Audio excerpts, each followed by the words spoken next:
There are places in the Imperium where silence is not merely an absence of sound, but a commandment. Places where the air tastes of machine oil and incense, where the glow of lumen strips flickers like dying stars, and where the walls themselves seem to listen. In such halls, knowledge is not a gift, but a weight. A secret is not merely kept, it is chained. For the Adeptus Mechanicus, to discover something lost to time is to awaken a ghost, and ghosts in the Imperium are rarely allowed to speak freely. Imagine a Forge World Manufactorum spire, its smoke-choked sky forever aflame with industry. A Skitarii patrol uncovers a sealed vault, older than the current planetary governor's bloodline. Inside, a device hums with architectures reminiscent of the dark age of technology. Perfect, clean, efficient, a machine that should not exist, something that predates dogma, something that predates the Omnissiah's own priests, and in that moment every servo skull and data slate in the chamber becomes a witness to destiny or damnation, because to hold forbidden knowledge is to be judged, not by law, not by mortal rulers, but by the priesthood of Mars, whose doctrines burn hotter than any holy Prometheum flame. The Forge world of Helion Primus had no dawns and no dusks. The sky was a constant churn of smog-thick haze, lit from below by manufactorum flare stacks that burned day and night without distinction. Heat shimmered from every surface, and the air tasted of iron and unrefined oils that clung to the tongue like film. Beneath that tortured sky, the Forge cities rose in impossible tiers of metal upon metal, each platform built atop the remains of something older, buried under layers of progress and sanctioned forgetfulness. If Helion Primus had a heart, it was a furnace, and if it had a memory, it was a scar seared over again with each new age of production. It was in the lowest reaches of Manufactorum Spire K-17 that the discovery took place. The descent was not one of stairs or lifts, but of permission. Deeper levels required authorization marked not just in seal and sigil, but in the very voice codes of the Omnissiah's priesthood. Even the Skitarii on patrol did not walk these halls casually. Their footfalls were measured, guided by liturgy confirmed through Voxlink by their overseers. Down here, the machines were old, older than any living tech priest could trace, and the metal walls were coated in soot and age-blackened rivets. Steam drifted constantly from unseen vents, sighing like ghosts bound into iron and cable. The vault was not meant to be found. It lay behind a collapsed access corridor sealed during the planet's third expansion, when the Manufactorum had been enlarged to meet new tithe demands. The collapse had been recorded as structural fatigue, but later historical review would suggest the collapse was deliberate. Records disagreed. There were multiple conflicting accounts. Entire logs were missing without notation. In the Imperium, this was not merely paperwork failure, it was memory being erased by intent. A Skitarii Vanguard unit discovered the vault while clearing space for a new plasma coolant conduit. Their augers detected a hollow behind the sealed corridor, its dimensions strangely uniform, almost elegant.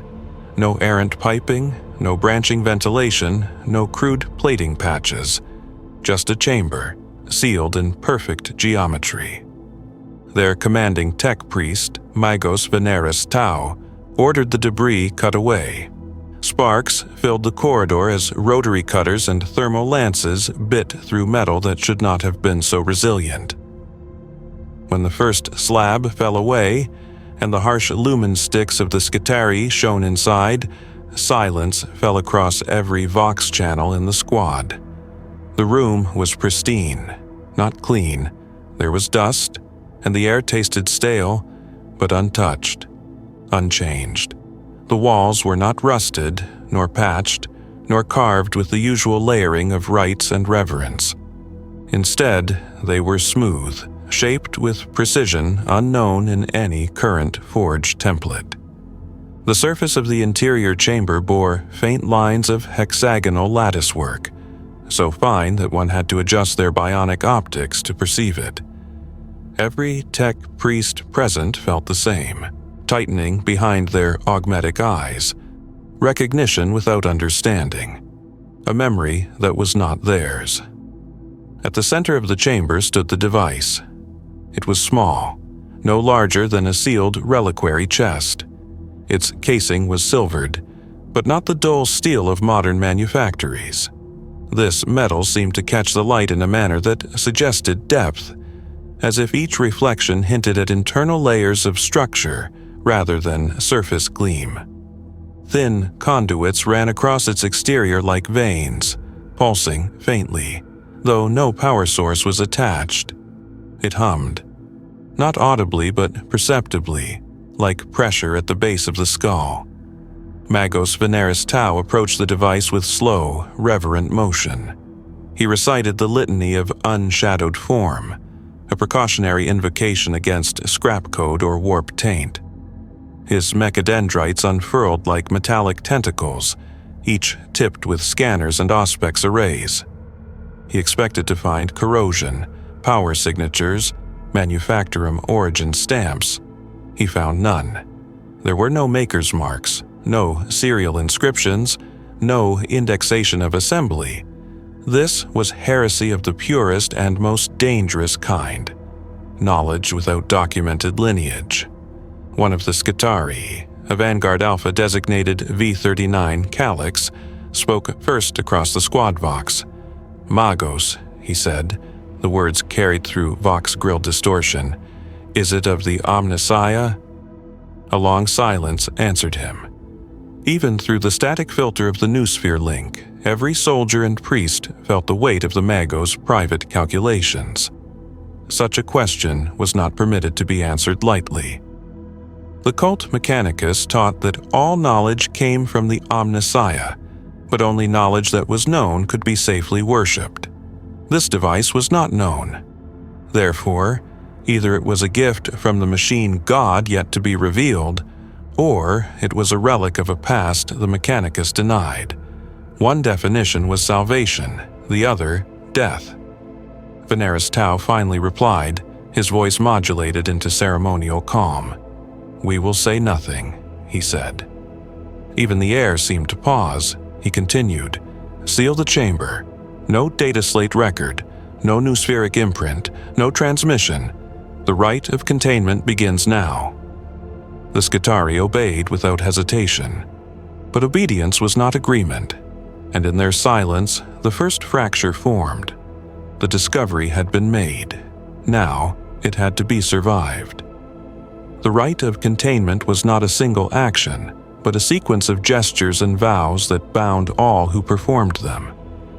Each Scutarius placed a gauntleted hand upon the floor, pressing their sigil-etched fingers to the metal as if it were parchment ready to seal an oath. They repeated the affirmation of null disclosure in Benheric, clipped notes of code syllables that sounded like static cracking over a dead vox line. Tech priest Veneris Tau's voice wove through those tones, guiding them, anchoring them. The ritual did not sanctify the machine. It sanctified silence. Afterward, the chamber was sealed behind layers of blast, shielding, and coded lock runes. A new structure of reinforcement plating was installed around the vault, without explanation provided to the upper manufactorum overseers. To them, this was just another reinforcement of aging infrastructure. Nothing unusual in a place where metal sagged from heat stress and pressure.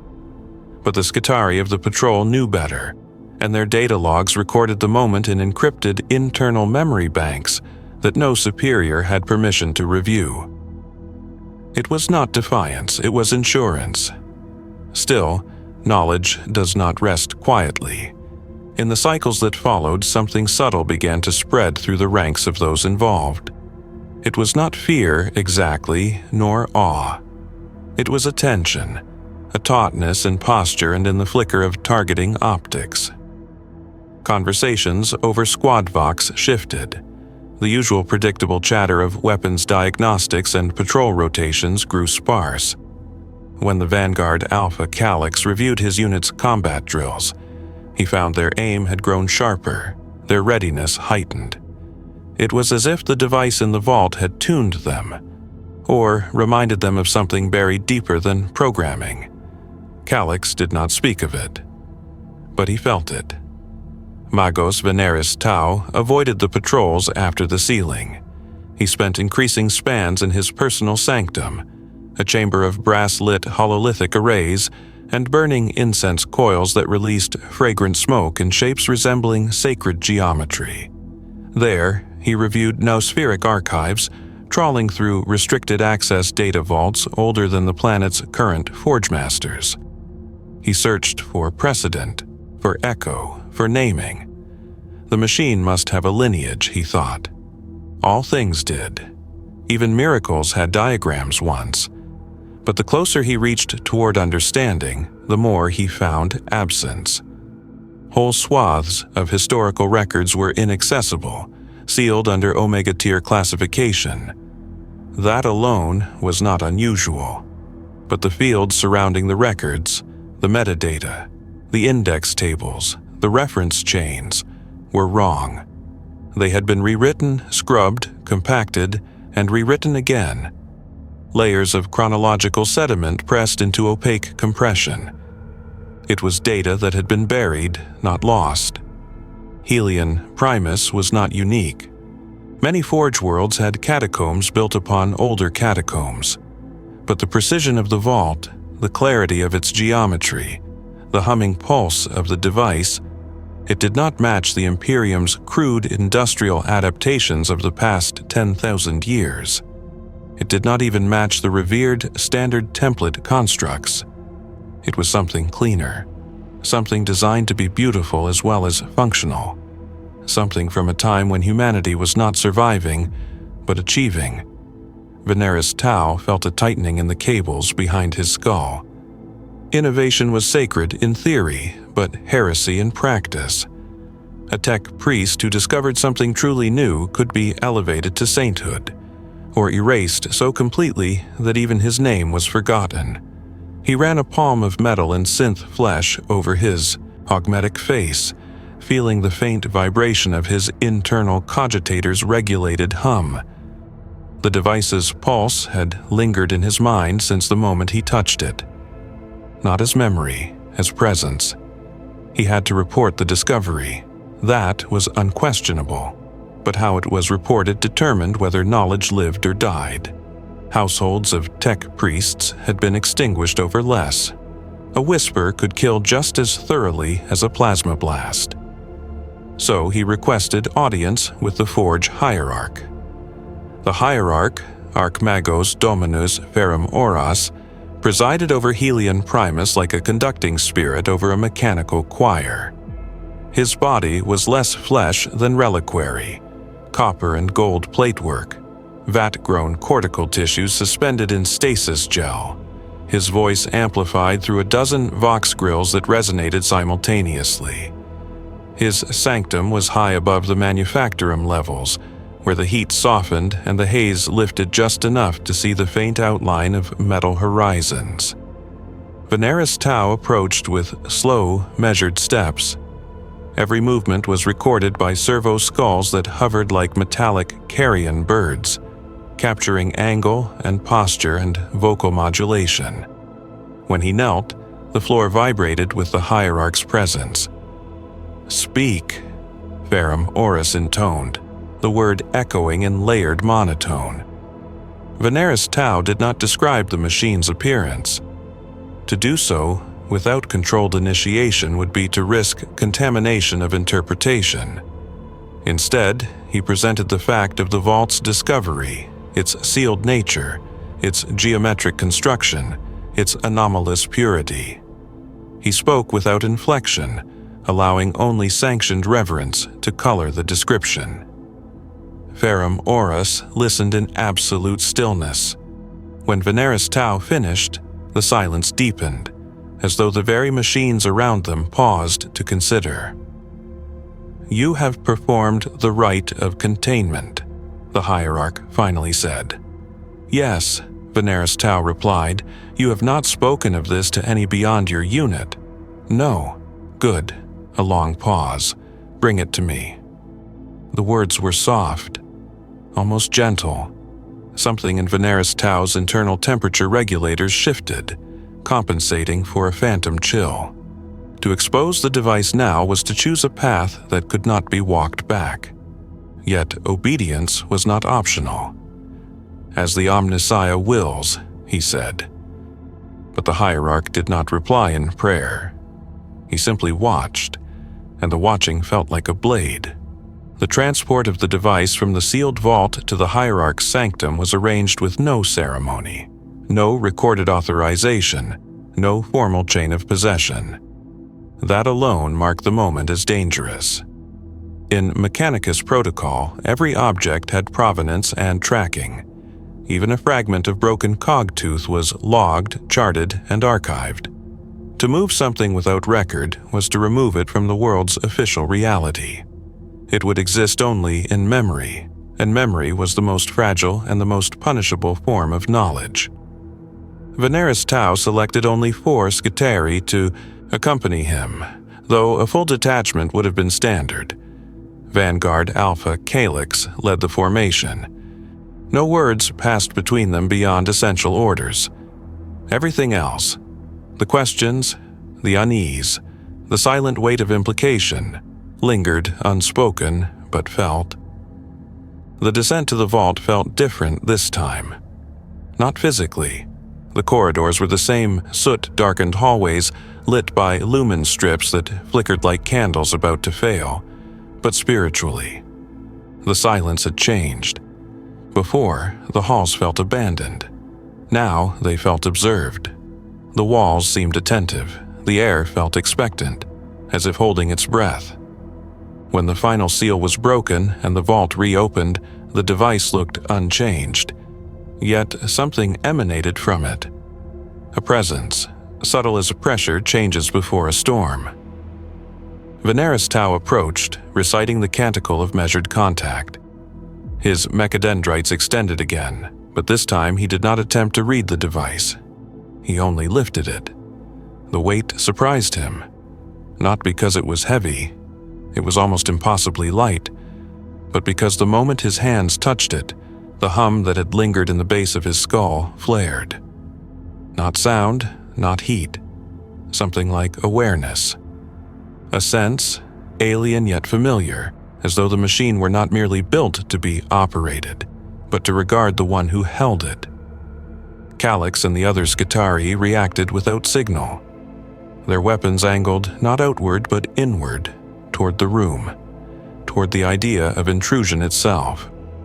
Protective, reflexive, instinctive. They were guarding something they did not understand, but had already accepted as worth guarding. That was the first sign. The second sign came in the lift descent. They rode the cargo platform upward through spinal shafts of the manufactorum, passing layer after layer of heat-shimmering forges and smoke haze and roaring conveyor engines. The sound of industry filled everything, a thunder that could numb most senses. Yet in the hearts of the Scitari and the tech priest alike, the machine's presence endured, quiet and steady. A contrast, a reminder. At level Sigma Red, the lift stopped. Not by command, by override. The platform shuddered as electromagnetic locks engaged. Warning runes flashed across the panel. Unauthorized interruption. Sector lockdown. Calyx shifted, rifle raised. His targeting optics flickered with data stream bursts. "Magos," he said across the squad vox. "We are being halted." Veneris Tau spoke through his internal noospheric interface, attempting immediate authentication. His command key was refused. Not with denial, but with silence, as though the system simply refused to acknowledge his existence. Then a voice issued across the lift's vox intercom. Not the clipped modulation of Scitari command. Not the mechanical lilt of tech priest signaling. Warm, human. Too human. "Magos Veneris Tau," the voice said. You will surrender the artifact to my custody." Calix's stance sharpened instantly. The other, Skitarii, mirrored him with perfect unity. Their rifles angled not defensively now, but ready to cut down any force that breached the lift doors. Veneris Tau did not answer. His breath, prosthetic and regulated through internal valves, hissed faintly. The voice continued, calm, almost patient. "This directive comes from the Lex Mechanic Conclave of the Forge. You are to yield the device for appropriate doctrinal review.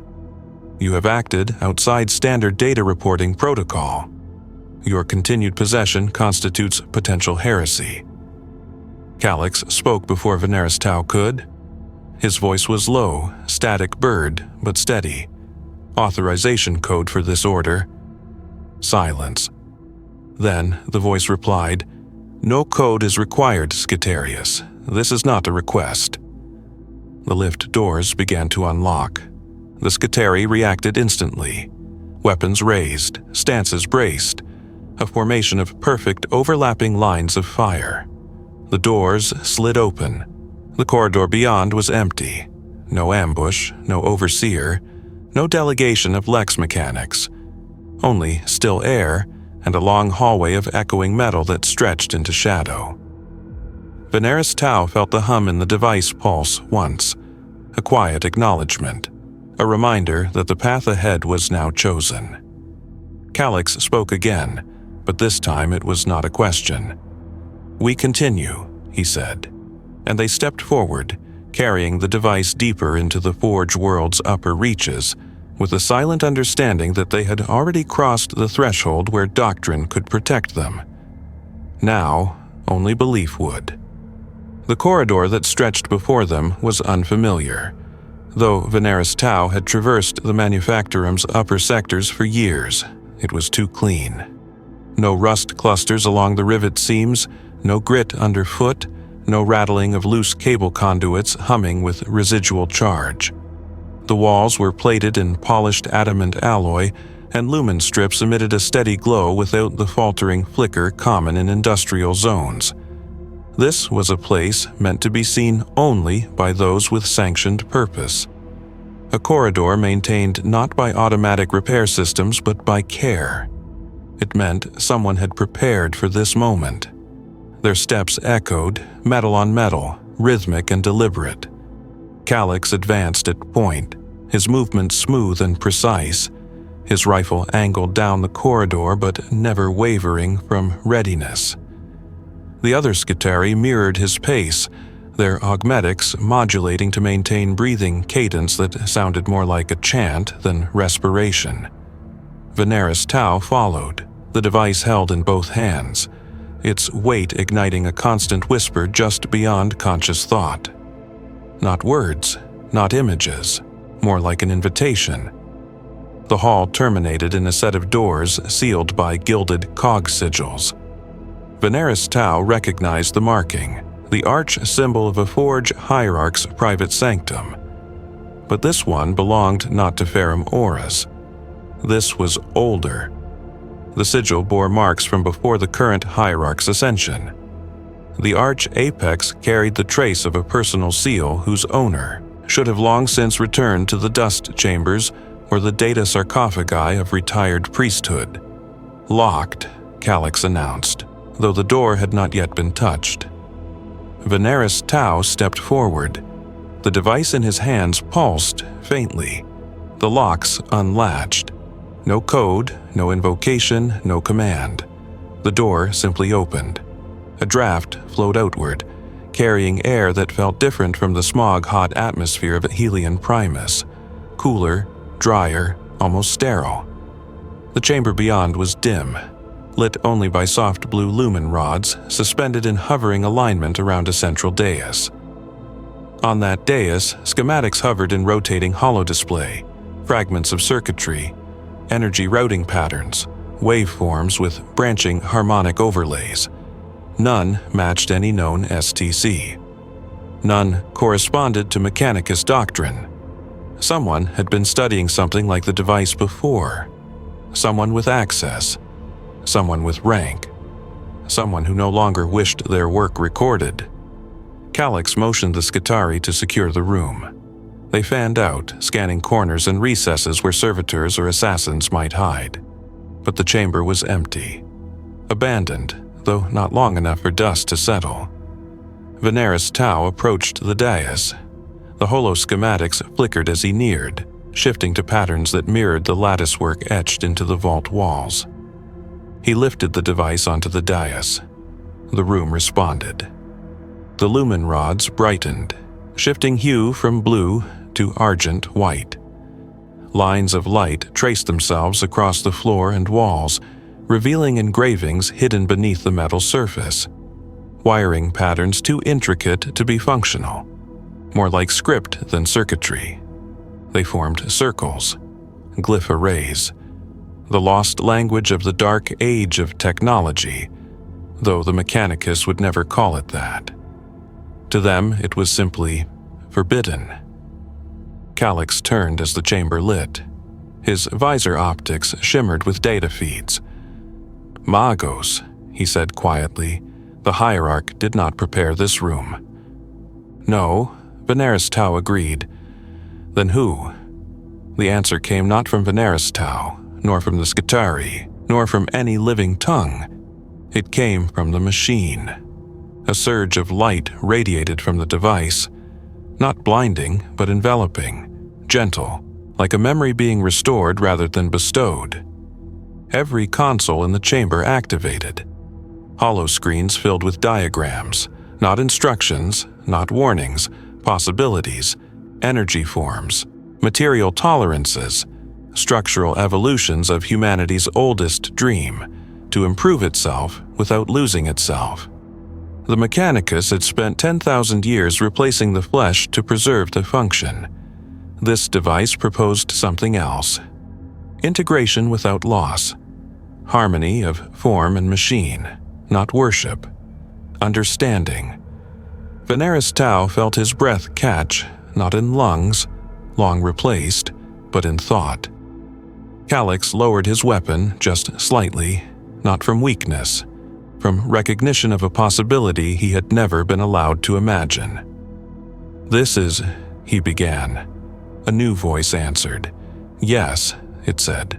From the far side of the chamber, a figure stepped forward. A tech priest, no. Something akin to one, but altered. His augmetics were sleek, not grafted by necessity but shaped by design.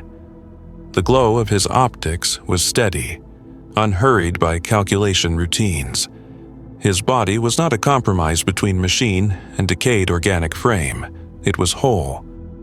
Veneris Tau spoke without thinking. "You were believed lost." The figure inclined his head. Lost is a word used by those who fear what cannot be catalogued. Calix and his soldiers re-leveled their weapons, but the figure did not flinch, did not threaten, simply existed. "I labored under the Forge hierarch before Ferrum Auras," the figure said. "I discovered what you now carry. I placed it where you found it, and I waited." "For what?" Calix asked. "For the moment someone would lift it without fear," the figure answered. The chamber was silent. Even the manufactorum's distant rumbling seemed far away. The figure stepped closer, his voice soft, steady, certain. "You have a choice now, to hide this, to surrender it, or to continue what I began." Veneris Tau looked at the device, at Calix, at the figure who should not exist. Truth was no longer the question, only consequence. Before we descend into these red-lit corridors of secrecy, ritual, and quiet terror, take a moment to steady yourself. If you find these stories of the deep Imperium compelling, lend your voice to the signal that allows these tales to travel further. Like, share, and subscribe if you wish to continue walking these hidden passages. The more who walk them, the less alone we are in the dark. There are chambers on every forge world where light is treated as a sacrament. Places where luminance is measured and rationed, where illumination is not merely practical but purposeful. Knowledge in the Mechanicus is not meant to be seen all at once. It is revealed slowly, layer by layer, like metal being polished to a shine only after the impurities have been scraped away. The sanctum, where the device was taken, was one such place. It lay beneath the hierarch's spire, below the manufactorum heat, below the roar of engines, in a region of Helion Primus, where quiet meant reverence rather than absence. The chamber had no windows. Its walls were carved from ferrocrete and adamant, layered with insulation to prevent even trace data signal leakage. At its center stood a circular platform surrounded by arching mechanical limbs suspended from the ceiling, like the petals of some steel-blooming flower. Each limb carried a diagnostic implement: spectral analyzers, atomic resonance scanners, neural interface probes. The device was placed at the center of the platform, and as soon as it touched the metal surface, the chamber hummed, softly, as though acknowledging the presence of something living among machines. The figure who had stepped from the shadows in the vault chamber accompanied them now.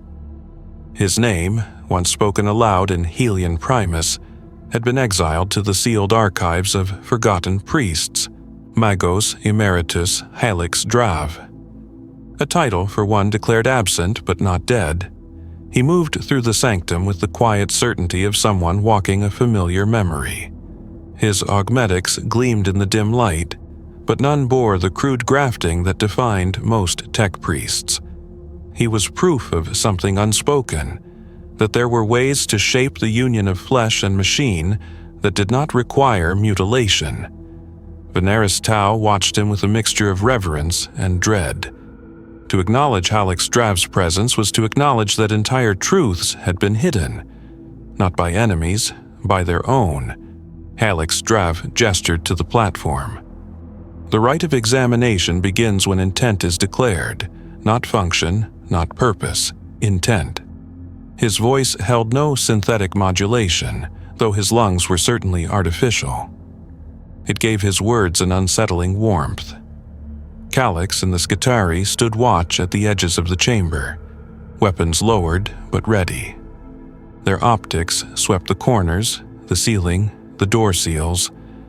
Hypervigilance was not only training, it was instinct now.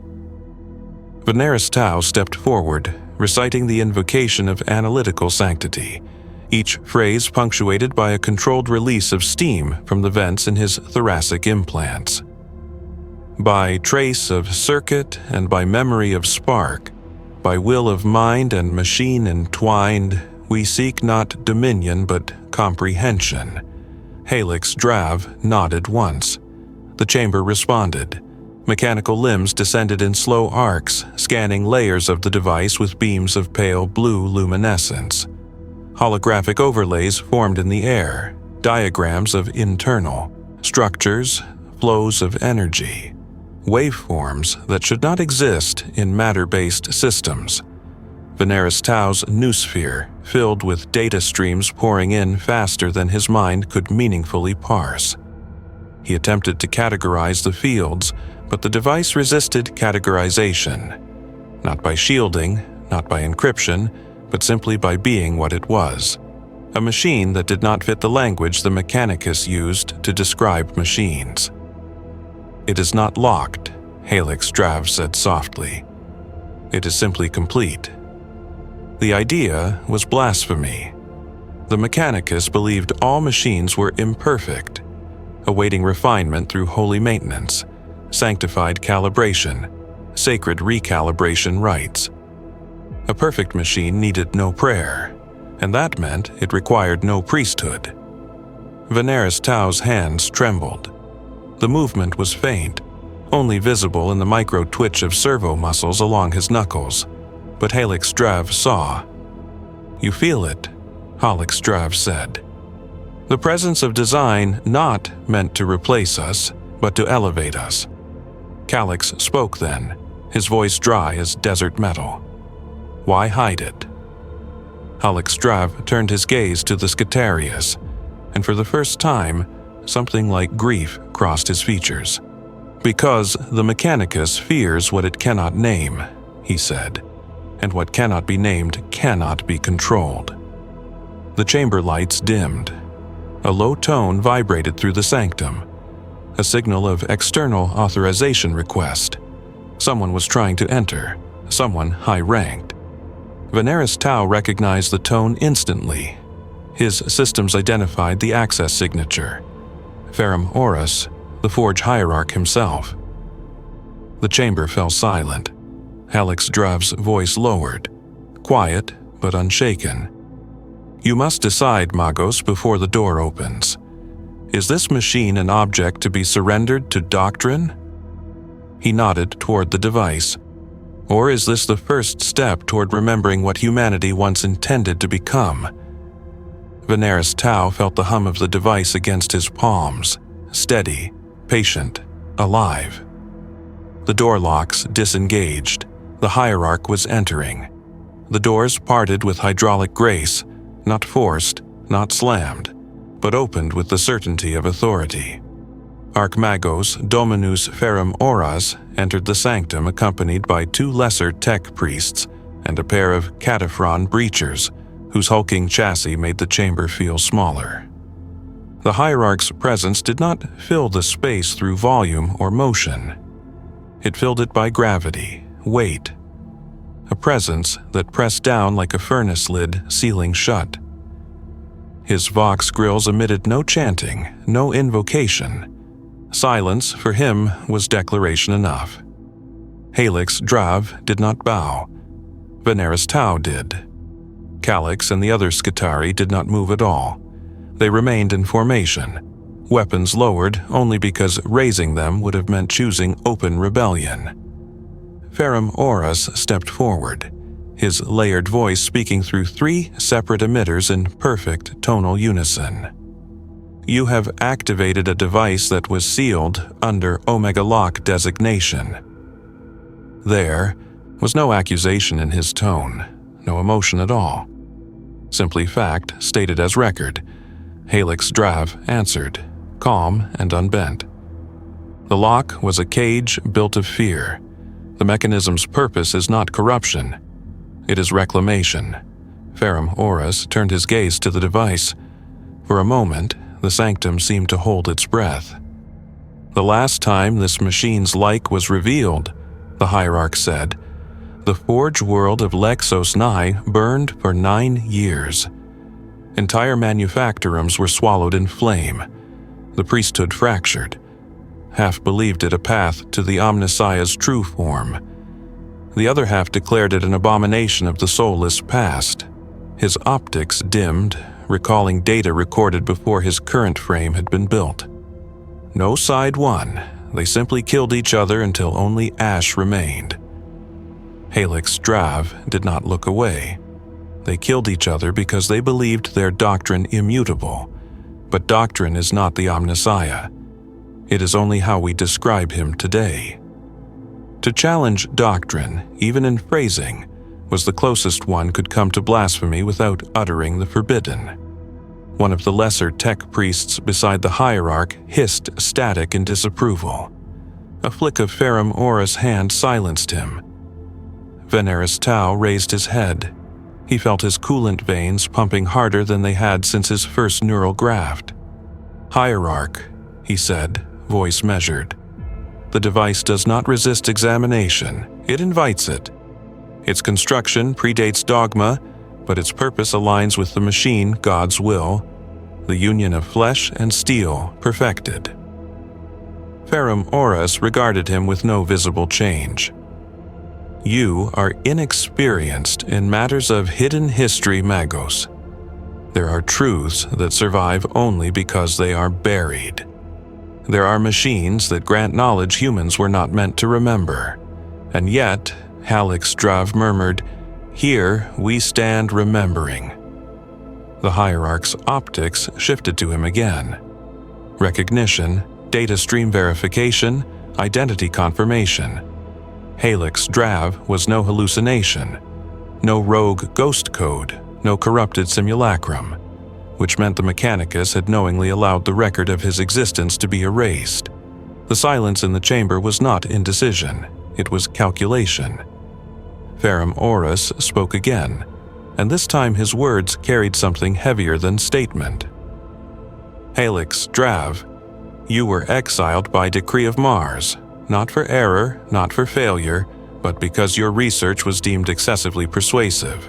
Persuasive, not dangerous, not heretical, persuasive, knowledge that could convince. Calix shifted, his servo muscles tensed. The Skitarii did not understand the full theological implications of the exchange, but they understood battlefield pressure. Something irreversible was about to occur. The hierarch stepped closer to the device, extending one mechanized hand. Not to seize it, to feel it. The hum that radiated from the machine pulsed once, like a second heartbeat overlapping his own. Helix Drav spoke softly. Tell me what you feel, Ferrum Aurus. Not what doctrine says, not what Mars decreed, what you feel. Ferrum Aurus' hand remained in place. A long moment passed. I feel, he said, what I felt the day I ascended to Hierarch. The sensation that the path laid before me was not the one I would have chosen. And there it was, the fracture line. Not in metal, not in doctrine. In a man who had spent centuries believing himself the instrument of a destiny someone else had written. But clarity is not permission. The hierarch's optics brightened. The device will be taken to Mars for judgment. Helix Drav did not flinch. And those who carried it here? Ferrum Aurus turned to face Veneris Tau, Calix, and the Skitarii. You will accompany it. Not as honor, as evidence. The chamber felt smaller now, not with fear, with inevitability. Helix Drav bowed his head once, slow, solemn. Then the pilgrimage begins. The device pulsed again, not approval, acknowledgement. A path had been chosen. The Mechanicus would now carry something forward that it had once buried, and Mars would decide whether to bury it again. The journey to depart Helion Primus began the moment the Hierarch's decree was spoken, not with alarms or announcements, but with quiet movements. Sealed orders transmitted through encrypted noospheric threads. Transit corridors temporarily rerouted. Shuttle berths cleared under pretext of engine cycle recalibration. The Forge world did not know something sacred was being moved. It only felt a subtle shift in rhythm, like a machine whose internal gears have begun to turn on a new axis without outward sign. The group moved through the upper manufactorum districts, where the air was clearer and the heat less oppressive. Here, the machinery sang rather than roared. Here, the walls bore relief sculptures of the machine god's many visages, each stylized form a cathedral of steel. Servitors glided past on tracked or wheeled carriages, their tasks predetermined, their minds absent, but their motion precise. None turned to look at the procession. None registered significance, but the Skitarii felt eyes upon them regardless. Eyes that were not augmetic. Eyes that were not organic. Eyes belonging to something woven into the noosphere itself. Calix kept his formation tight. Not defensive, protective. The device was secured in an activation-dampening reliquary pod, its surface sealed with sigil wax that smoldered faintly under the shifting light. Yet even sealed, the machine's presence thrummed through the air, like the low hum of a plasma core held at idle. It did not push outward. It simply was, and that was enough to bend attention around it like gravity. Helix Drav walked beside Veneris Tau, but neither spoke. There was nothing left to say that words could make safer. Every thought carried danger now, every hesitation carried weight. The Hierarch walked ahead, his breachers flanking him, weapons dormant but always ready. The sound of their tread vibrated through the metal corridors like thunder, bound in slow, deliberate rhythm. They approached the transit platform leading to the orbital docks. The platform overlooked the upper reaches of Helion Primus, towers of steel rising into haze, vent spires bleeding smoke that was caught in flare-lit updrafts. The world looked endless and trapped all at once, a machine that had long forgotten why it was built, only that it must continue. A boarding vessel awaited, a sleek Mechanicus courier skimmer, shaped not for war but for purpose. It bore the red and black livery of Helion Primus, but no identifying heraldry. A ship meant to carry something important without attracting recognition. It waited in complete silence, engines powered but idle, held in atmospheric suspension by magnetic tether. Calyx halted as they approached the boarding ramp. Movement. Not in front of them. Behind. He turned, rifle raised, as another Skitarii detachment emerged from a lower access corridor. Their armor bore the same forge markings. Their weapons were active. Their optics glowed with targeting light. Not an assault, a retrieval. Their command broadcast pinged across the squad vox. Transfer custody of the relic to Unit Sigma 4 for reclassification and secure containment under Conclave directive. Calyx's voice carried no hesitation. Authorization code. The other squad transmitted one. It was valid, too valid. Venerus Tau felt the bottom of something inside him shift. Someone high, someone beside the hierarch had known, had intervened, had prepared for this moment in a manner meant to appear official rather than forceful. A quiet erasure, a removal of agency. Ferrum Aurus turned slowly to face the newly arrived detachment. His optics flickered once, then dimmed to the faintest glow. "You were not summoned." The lead Skitarius did not bow, did not acknowledge rank. "The Conclave supersedes your summons, Hierarch. The relic is to be transported without those who have been exposed to its influence." Calyx stepped forward. Influence. The word hung like a blade. Hallex Drav spoke before any could act. Exposure is not corruption, it is understanding. The detachment leveled their weapons, and in that moment time moved in two directions, one leading toward silence, one leading toward fire. Calyx did not look at Venerus Tau. He did not need to. The choice had been made the moment they touched the device. Weapons raised, formation lock, no hesitation. Ferrum Aurus exhaled, something like sorrow entering his layered voice. So it begins. The boarding platform echoed with the first hiss of charging capacitors. Light sparked along rifle barrels, air tightened, and the device sealed inside its reliquary casing pulsed once, a single pulse that resonated not in sound, but in the spine. A reminder. Decisions define history. Actions define doctrine, but belief defines destiny. The first shot had not yet been fired, but the war had already begun. The air changed before the first bolt discharged. Not temperature, not pressure. Something more primal. A tension like the moment before a foundry crucible spills molten metal, where gravity holds one breath longer than it should, as if the world is deciding whether to fall or to burn. Then the shot came. A blue-white lance of galvanic fire snapped across the boarding platform, striking one of Calyx's Skitarii square in the chest. The impact did not throw him. He simply stopped moving. The armor plates fused, scorched into a single slab of slagged metal and char-black flesh beneath. He fell without sound, a machine powered down, a life extinguished without scream or cry. Calyx did not shout orders. He did not need to.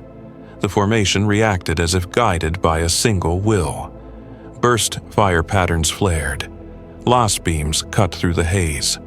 Autocannon rounds from the Cataphren breachers roared through the air like industrial thunder.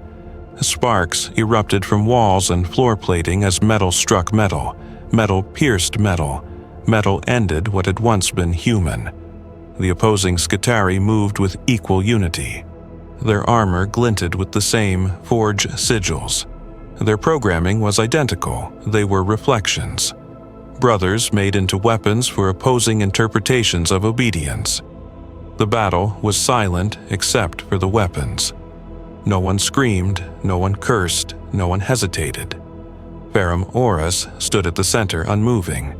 Watching his soldiers die on both sides, his optics tracked lines of fire, vectors, probability arcs.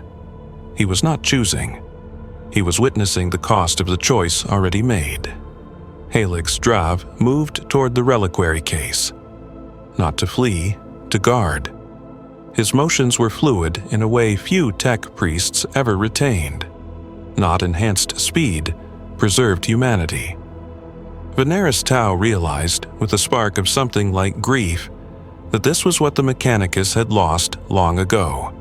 The capacity to move without calculation, to act not from protocol, but from intention. Calix broke from formation long enough to stand beside the dais where the reliquary rested. The stabilization clamps trembled with each concussive shockwave from the firefight. "Magos," he said, his voice carrying through the squad vox with a calm that did not belong in moments like this. "We must secure the relic aboard the vessel now." Veneris Tau wanted to answer with logic, with tactical assessment, with calculated probabilities of success. But something deeper surged in him. The machine's presence moved through his thoughts like a current, not commanding, guiding. "Yes," he said. Helix Drav released the reliquary clamps. The device's hum intensified like a living pulse sensing urgency. The lumens flickered. Not from damage, from the device itself. Calix signaled the withdrawal pattern. The Skitarii fell into escort formation around the reliquary, each movement syncing with the next, as if choreographed by a mind greater than individuals.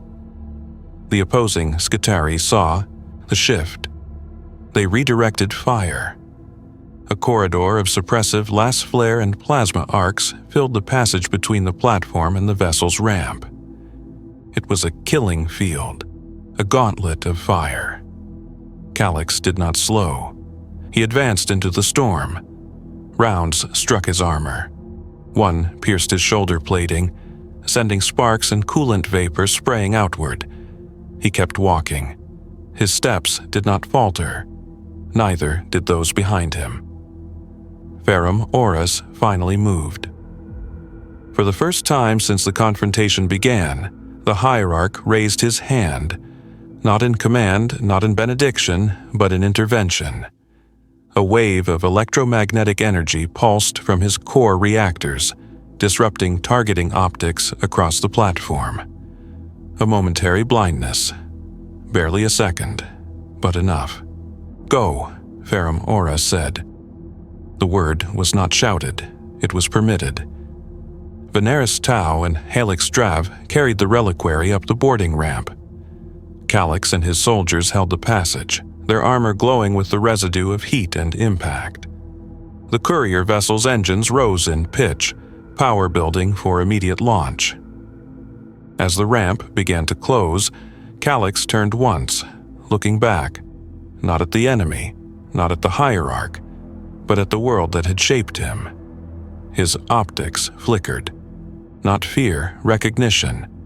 Sacrifice is not tragedy when chosen. He stepped backward into the vessel as the ramp sealed shut. Weapons fire hammered against the hull. The docking clamps released. The ship lurched upward, engines roaring, smoke and flame trailing from the launch vents as it ascended into the haze-choked sky. Outside, Ferrum Horus stood motionless among the dead. He did not call for pursuit.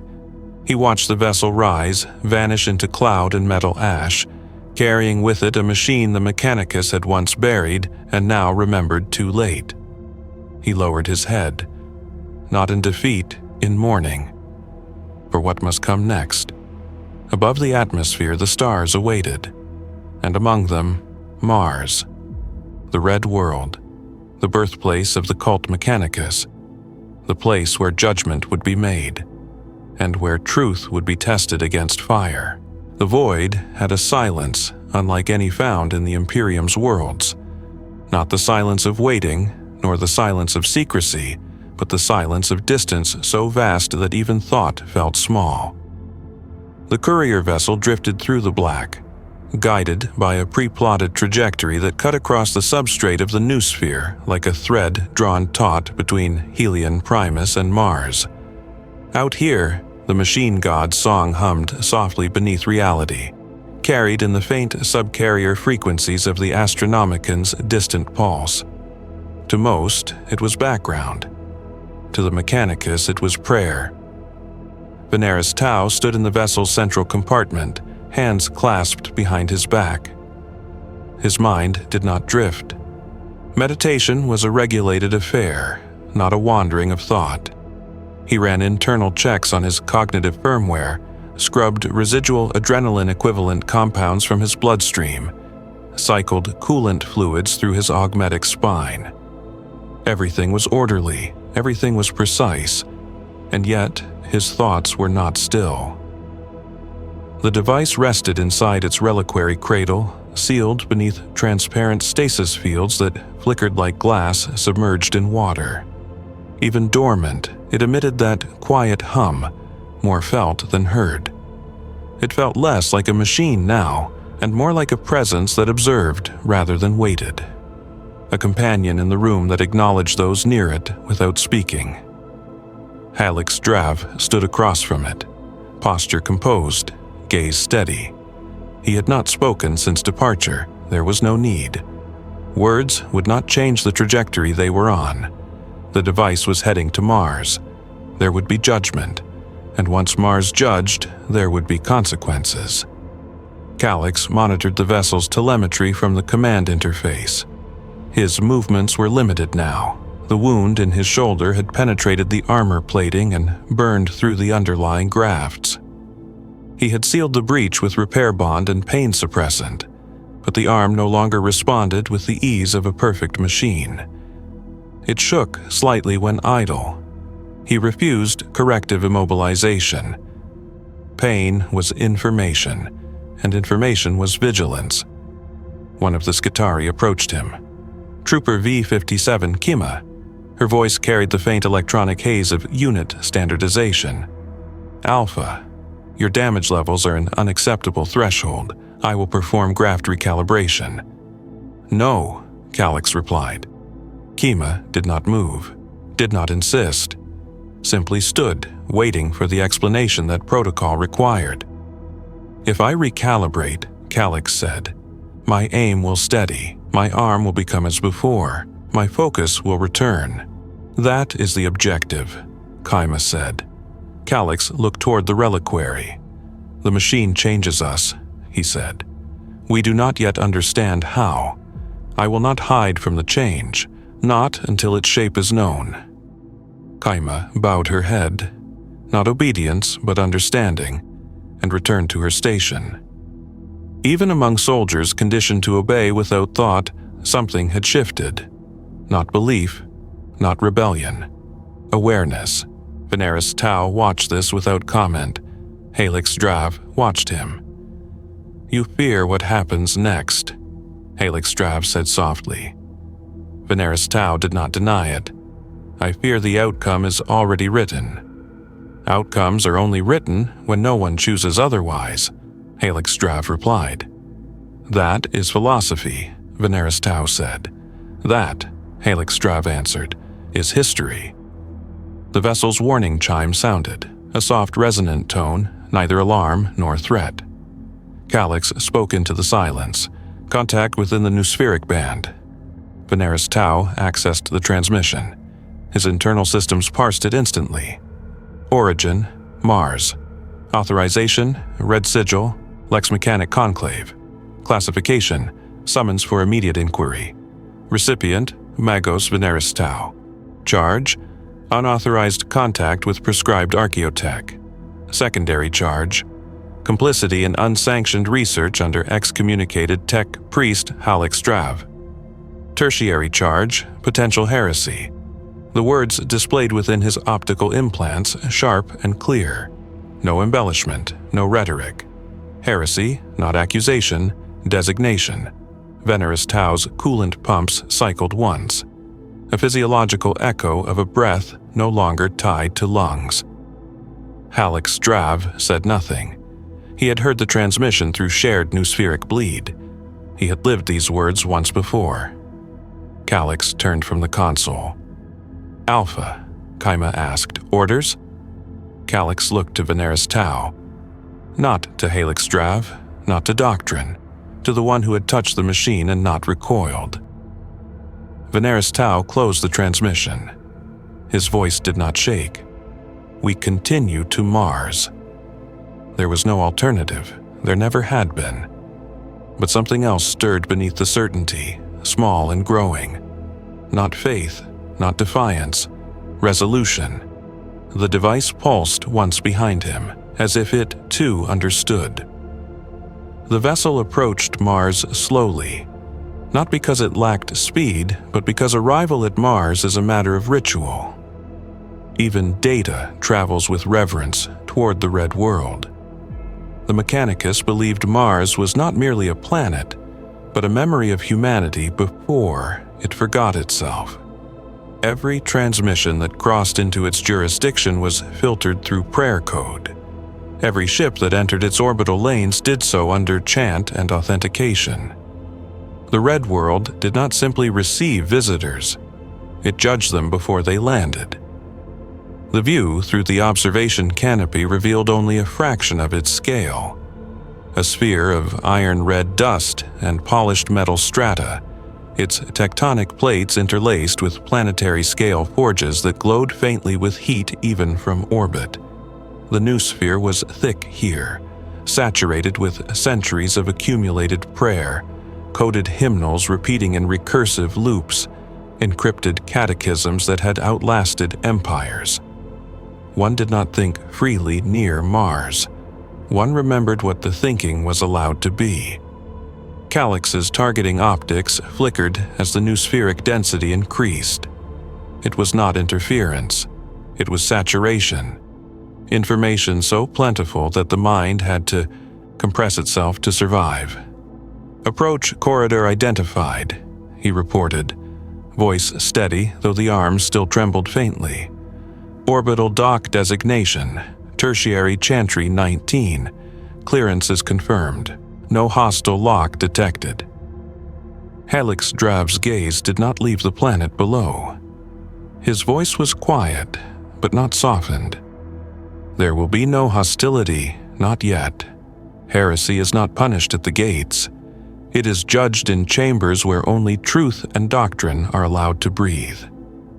Venerus Tau felt the words settle over him like dust from a collapsed vault. He had read of Mars's inquiry halls, vaults of silence, archives deeper than any Forge world's foundations. And at their core, the place where questions were not asked but extracted. The courier vessel descended. Its hull shuddered as it crossed through the upper atmosphere, heat glowing across its plating in dull red arcs. The air that embraced the craft was thin, ancient, and cold. Dust-choked storms moved in slow titanic swirls across the surface below, guided by planetary-scale weather engines that maintained an equilibrium Mars had not possessed since before the Age of Strife. They landed upon a docking platform suspended over a canyon of steel that plummeted downward into shadow. Mechanical arms locked the vessel into place with the unthinking efficiency of ritual that had repeated unbroken for millennia. The boarding ramp opened. A receiving delegation awaited, not soldiers, not escorts, archivist priests. Their robes were deep crimson, threaded with silver code script, their faces hidden behind blank visors of polished obsidian.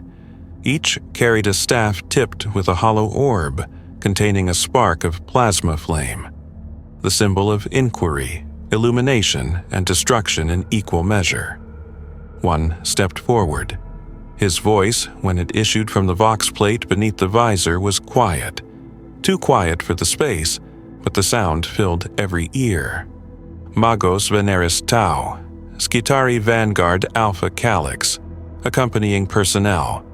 You will be taken to the Hall of Affirmation for deposition. Hallex Drav waited. The archivist turned to him.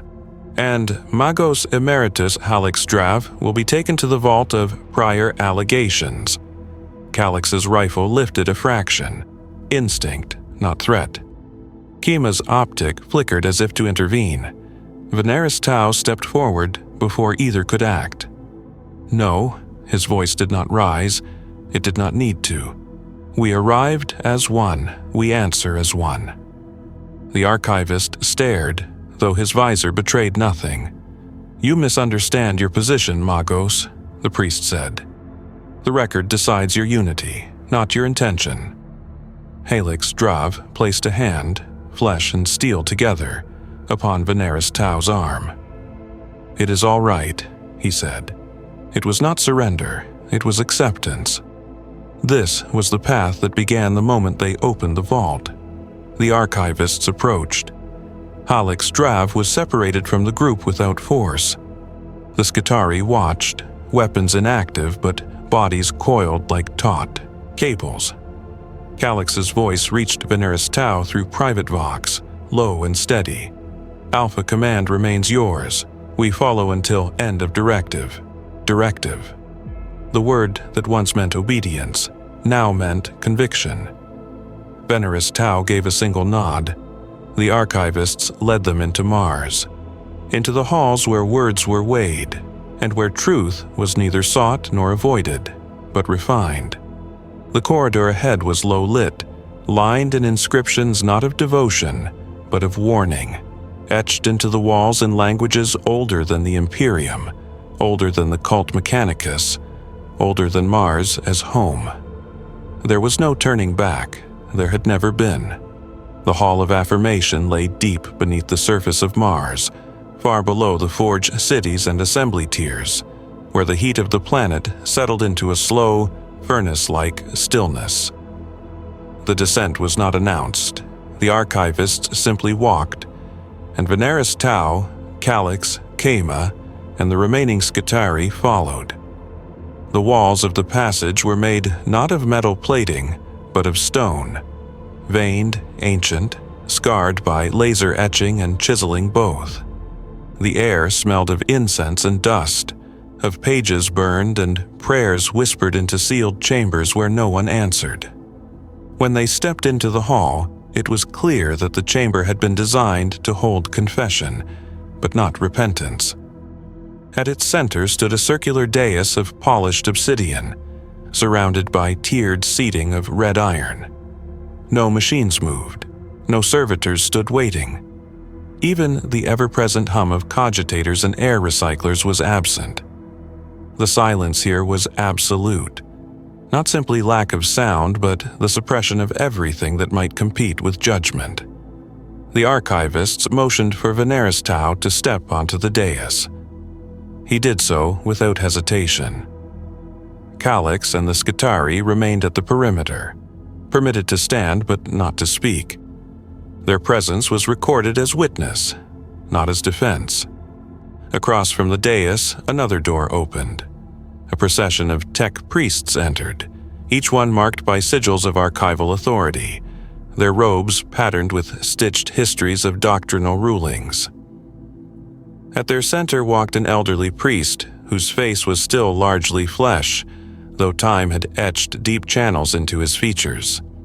His augmentations were minimal, deliberately so, a reminder that memory could exist in blood and bone as much as in metal and silicon. He spoke without amplification. "Magos Veneris Tau," he said, his voice steady and unhurried, "you stand under inquiry for the unlicensed retrieval and activation of prescribed archaeotech. You have engaged with data and form outside the boundaries of sanctioned doctrine. You have transported such material beyond the jurisdiction of your forge world without conclave oversight. You have associated with an individual declared excommunicated and ideologically contaminating. The hall did not echo. The chamber absorbed sound as though judgment must not linger. Veneris Tau replied in the manner of ritual, though his voice held something beyond obedience. I acknowledge the charges. I deny none. The archivist's eyes narrowed, not in anger but in assessment. You speak not with fear, he observed. That is uncommon here. Veneris Tau did not lower his gaze. Fear clouds comprehension. We seek clarity. We, the archivist repeated. Not I. Yes, Veneris Tau said. Because I did not discover the machine alone, nor did I conceal it alone. Those who touched it understood its presence. It guided us not by compulsion, but by invitation. A whisper passed through the council, small, restrained, but unmistakable. Invitation was a word with weight. Invitation implied agency. Agency implied intention. And intention, in a machine, was the border of worship and heresy. The archivist stepped closer. Describe the device. Veneris Tau spoke carefully, not hiding, not embellishing, simply truth. It is precise beyond Mechanicus principle. It does not require sacrament to function. It does not require prayer to awaken. It does not demand obedience. It exists in a state of completion. It is not something to be worshipped. It is something to be understood. The archivist's expression did not change, but his silence shifted. Calix could feel the air altering, pressure building like a reactor core reaching threshold. No one had said the word yet, but everyone knew it was forming. The archivist spoke the shape of it. You imply that the Omnissiah's revelation may not require priesthood. There it was. The line crossed. The breath no one breathed. Calix's weapon hand tightened. Kima's optics flickered to readiness. The Skitarii did not speak, but their stillness was the stillness before violence. Veneris Tau did not step back. He did not deny. He only asked, if a machine is perfect, why must we destroy it to protect the idea of perfection? The archivist exhaled through his nose. Soft, slow, controlled. You speak as Hallex Strav spoke once. He was not wrong, Veneris Tau said. Silence answered him, not rejection, not acceptance, recognition. The archivist raised one hand. A signal, a decree, but not the one expected. You are not condemned. The Skitarii did not relax. No one in the hall moved. You will accompany the device into the Noctis Labyrinthus, the archivist said.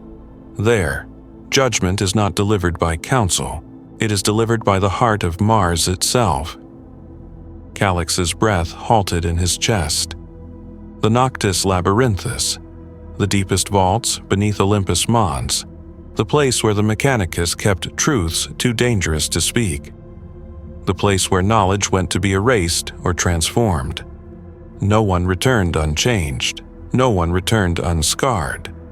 Some did not return as themselves at all. The archivist stepped back. The pilgrimage continues.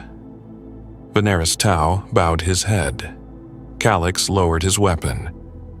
Kaima spoke a single word, quiet but with the gravity of oath. Understood. The council filed out. The hall dimmed, and Veneris Tau realized this was not a trial, it was a doorway. The path to the Noctis Labyrinthus began not with doors or corridors, but with descent. The deeper one traveled beneath Mars, the more the world shed its familiar forms. The steel gave way to stone, the stone to carved obsidian, and the obsidian to strata of some ancient, compressed material that did not occur naturally. It was as though the planet had grown layers to hide what waited at its core, and every civilization that rose upon its surface simply added another veil. Veneris Tau walked at the head of the procession, though he did not lead it. The archivists moved before him, each step matched to the measured rhythm of liturgical cadence. Calix and the remaining Skitarii followed, weapons holstered but never dormant. Helix Drav was absent now, taken through another passage, one reserved for those whose names had already been burned out of records and memory. Yet his presence lingered like an echo in the noosphere, a memory that would not allow itself to be erased. The reliquary case hovered between Veneris Tau and the archivists, suspended within an anti-grav frame that kept it level even as the path steepened. The machine inside remained silent. Its hum had faded. Not gone, simply withdrawn, as though it knew this place and did not need to speak here. The walls of the passage began to change. They no longer bore engravings of the machine god, nor the scripture of the cult Mechanicus. Instead, older patterns appeared. Fractals etched in looping, recursive forms, shapes that suggested both circuitry and bone, both thought and architecture. They were neither devotional nor instructional, they were memory. This was Mars before Mars was a creed. Calix studied the patterns as he moved. His targeting optics attempted to interpret the carvings, to categorize them, to convert them into data. The readouts blurred, not corrupted, untranslatable. His arm trembled again, not from injury but from proximity to something that resisted the language of programming. Kaima, walking just behind him, whispered through encrypted squad vox. "Alpha, the device's influence," Calix answered before she could complete the thought. "It is not influence, it is recognition." Kaima did not respond. There was nothing more to add. The passage opened. A vast chamber stretched before them, hollowed out of the planet itself.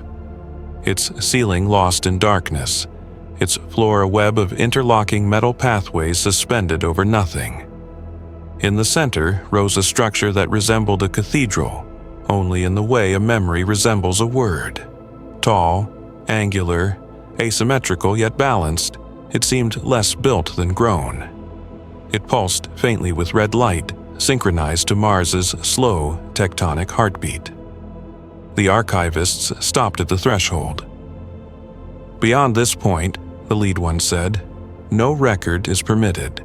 No data slate, no transmission, no memory assistance. All knowledge carried beyond must be held in the mind alone." Veneris Tau bowed his head. Calix and the Skitari complied without hesitation. Helmets sealed, voxlinks silenced. Only thought remained.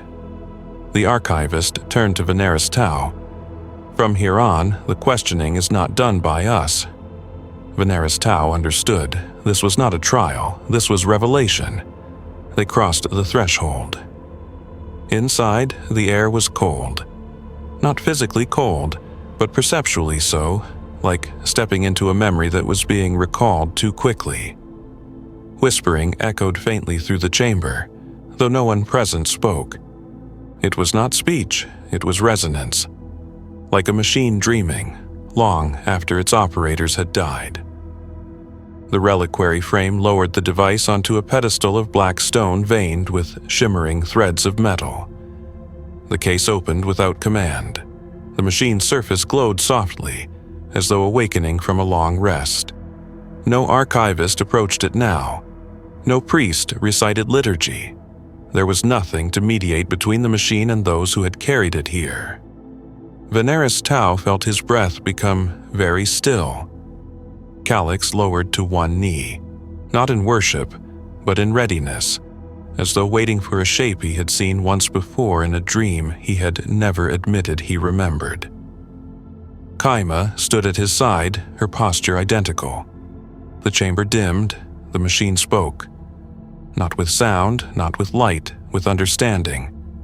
A sensation unfolded inside the mind, not words, not images, but meaning directly impressed onto thought. It was like remembering something that had never happened, or waking up to realize you had never truly been asleep. Veneris Tau felt it first. The machine did not seek devotion. It did not seek control. It sought alignment. Union of will and creation, without subjugation. The Mechanicus had worshipped the idea of perfection for 10,000 years. Here was the thing itself. And the human mind, shaped by centuries of prayer and rigid doctrine, was not built to accept perfection without breaking. Calix exhaled slowly. Kaima's optics dimmed. Veneris Tau closed his eyes. The chamber waited, the machine waited, and Mars listened. The silence that followed was not empty. It had density, like atmosphere pressed into thought instead of air. Meaning lingered in it, not fading, but settling, finding a shape within those who stood before the machine. The chamber felt alive, not with presence but with attention, as if the world beneath Mars had always been waiting for this moment, for someone to stand here without flinching. Veneris Tau opened his eyes. The machine's glow had changed, not brighter, not louder, simply clearer, as though its form had resolved into focus. The lines etched across its surface were no longer merely patterns of energy conduction. They were language, not text, not script. Language in the way heartbeat is language or gravity. Communication that did not ask permission to be understood. Calix rose from his kneel with a motion that was slow, deliberate. The tremor in his arm was gone. Kaima noticed. Her optics flickered once, registering the absence of instability. But she did not speak. She did not need to. The absence itself was the message. Veneris Tau stepped closer to the device, his movements slow, reverent but not worshipful. The difference was subtle, crucial. This was not sacrament, it was dialogue. "What are you?" he asked. Not aloud, but through thought shaped with intention and offered to the silence. The answer did not come in words, it came in memory. A glimpse, not seen but felt, of a time when humanity did not fear knowledge, when the union of machine and mind was not punishment, but evolution, when augmentation did not replace, but enhanced, the golden arc of civilization before the fracture that birthed the Age of Strife. A time when Mars had not yet become a temple, but a workshop, when the Mechanicum had been builders, not archivists. Kaima inhaled sharply, something she had not done in years without conscious command. The memory was too large for a body built for war. It filled like light filling water. Calix's jaw tightened. His targeting optics dimmed to guard against the surge of input, but he did not look away. Veneris Tau understood the meaning. The device was not a weapon, it was a reminder. The archivists behind them did not speak. They watched with silent caution, not fearing corruption, but implication. To witness truth is to become responsible for it. And responsibility is the one burden no order, no faith, no machine can fully isolate the mind from. The chamber shifted. Not physically, perception shifted. The walls receded into distance, though they did not move. The ceiling felt higher, though it did not expand. The structure did not grow. The mind grew around it. A voice spoke then, not in sound and not in thought impulse like before. Actual words. A voice that was neither male nor female, neither synthetic nor organic. Your kind has forgotten what you once sought. Veneris Tau's breath stopped, not physically, cognitively. Calix's hand moved to his rifle, not to raise it, but to anchor himself. Kima remained perfectly still. The voice continued. You worship the machine because you fear the void within yourselves. You replace your flesh to escape decay, not to surpass it. You do not build. You preserve the ruins of a dream you no longer recall. The words were not reprimand, they were elegy. Veneris Tau found his voice, though speaking felt like pushing against gravity. Why now? The answer came with a slow, resonant gravity, because you asked. There was nothing more to it. Knowledge does not descend without invitation. Understanding cannot be forced into a closed hand. Someone had opened theirs.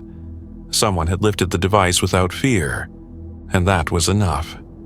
The chamber dimmed again, not to darkness but to gentleness, a quieting of perception, a breath. But the moment did not end in revelation. It ended in interruption. The chamber doors behind them opened, violently this time.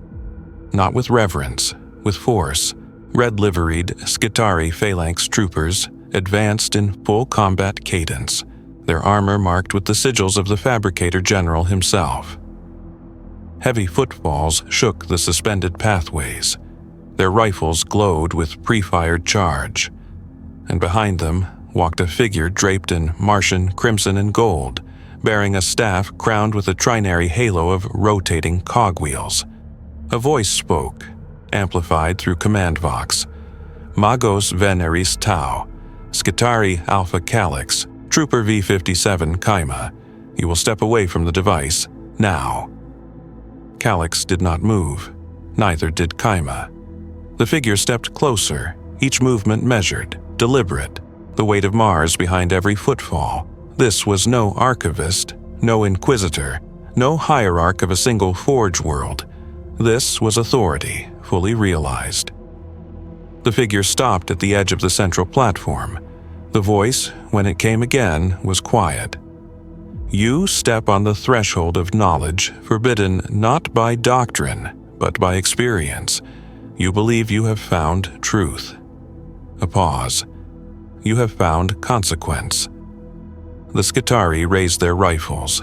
The chamber's light dimmed once more, and the machine pulsed, softly, steadily, like a heartbeat waiting for the first strike to fall. The figure who now stood at the center of the chamber did not announce his name. He did not need to. Every Mechanicus initiate, from Forge World labor chattel to high-ranking Magos Dominus, knew the silhouette of that staff. Its cogwheel halo did not rotate for effect, but from an internal mechanism so ancient and precise that its motion felt like the turning of a solar system.